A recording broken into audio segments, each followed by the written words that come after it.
The great Sahara Desert of northern Africa, hot, dry, barren. Only rarely do the people who live on this desert catch a glimpse of plant life. And yet, a map of this desert region would show that Egypt, a country bordered on 3 sides by the Sahara, has several rich agricultural areas.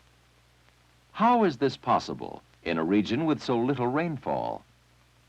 The answer is the Nile River, which brings water from distant regions where there is rainfall and makes agriculture in Egypt possible. The main agricultural areas of Egypt are a wide triangular area to the north, the Nile Delta, and a long narrow strip to the south, the Nile Valley. This scene is typical of the Nile Valley. With the sands of the desert just behind, a narrow strip of cultivated land, green with crops, lies along the riverbanks.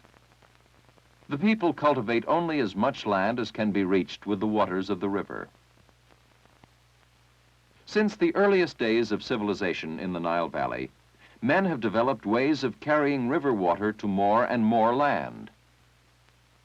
Some of the ancient methods of irrigation are still used today. This simple machine is called a shaduf.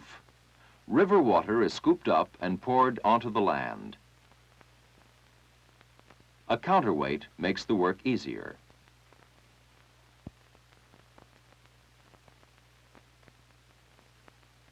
These men are using a double shaduf.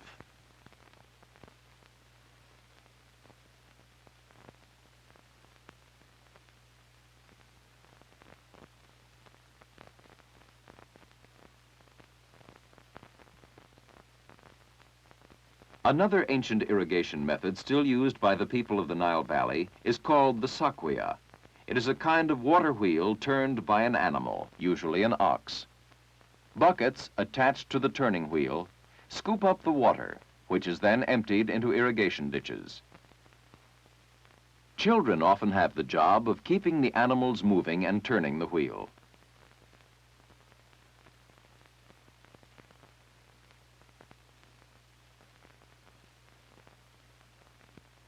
This device, the Archimedes screw, was brought to Egypt by the ancient Greeks. Inside the wooden barrel is a winding screw, which scoops up and lifts water as a crank is turned. The water may be lifted as much as 3 feet into the irrigation ditches. When one row has received enough water, its ditch is closed and another is opened. Every day, the rows of crops must be watered in this way, one by one, during the growing season. Through the hard work of thousands of farmers and through the life-giving water of the river, the Nile Valley has, throughout history, been one of the fertile regions of the world. The Nile is in flood each year between June and August. The water rushes down from the mountains of Ethiopia and eastern Africa, carrying with it tons of red silt. The silt, which is the basis of Egypt's rich soil, is deposited along the banks of the Nile Valley and in the Nile Delta. As the flood subsides, it leaves the wet soil, which the farmers immediately sow with crops.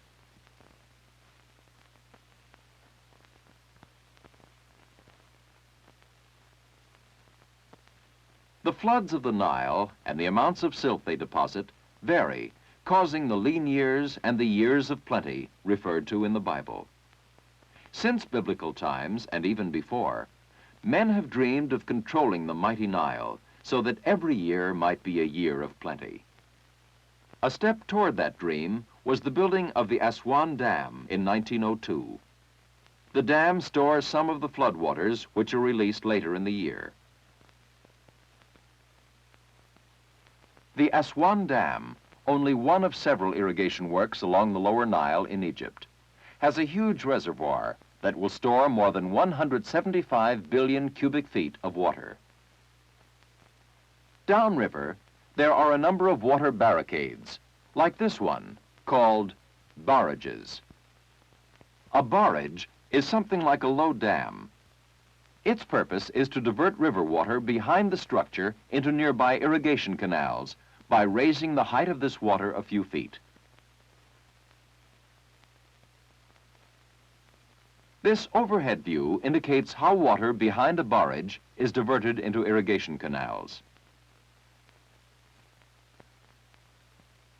Such canals, some of which are quite wide, bring water to the greater part of the agricultural areas of Egypt. Besides being the chief source of water for irrigation, the Nile is also Egypt's major trade highway. Boats may travel 900 miles between the Sudan border on the south to the Mediterranean Sea on the north. Egypt's largest Mediterranean port is Alexandria on the Nile Delta, the main commercial harbor. Goods may be transshipped, unloaded from ocean-going freighters, and reloaded on river barges going to Cairo, another port on the Nile Delta. This barge is now entering the port of Cairo.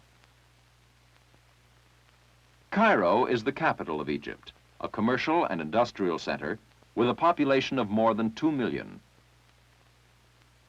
Boats can travel south from Cairo, upriver as far as the Sudan, by using a system of locks that raises them above the barrages and dams.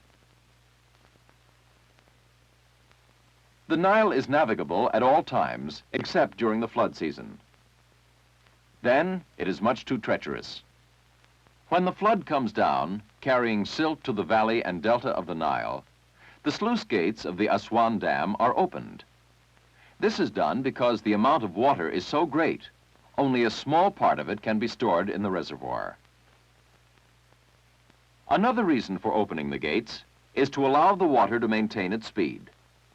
Otherwise, the large amount of red silt that is being carried by the rushing floodwaters might settle out and fill up the reservoir. When the flood has passed its highest stage, the gates are closed and the reservoir allowed to fill. As the water level rises, the ancient temple of Philae, located on an island within the reservoir, is slowly submerged. The problem of preserving similar historic buildings, located on what was once dry land, was only one of many that faced engineers who planned an even larger reservoir and dam farther upstream. The reservoir of this high dam is capable of retaining more than 200 billion cubic yards of water, more than enough for the farms of the Nile Valley and Delta. Actual construction of the dam, built of rock, sand, and clay, was begun in 1960. Slowly, the dam took shape. A massive embankment more than half a mile wide at its base and 300 feet high. It is built to back up a huge reservoir. The reservoir, as this bird's eye drawing indicates, forms the second largest man-made lake in the world, storing enough water to irrigate large agricultural areas. Water from the reservoir passes through underground tunnels cut beneath the dam. At the downstream end of these tunnels is a large hydroelectric generating station. The electricity produced here is destined for Cairo and the heavily populated area of the Nile Delta, and is transmitted over power lines that will one day crisscross the barren desert.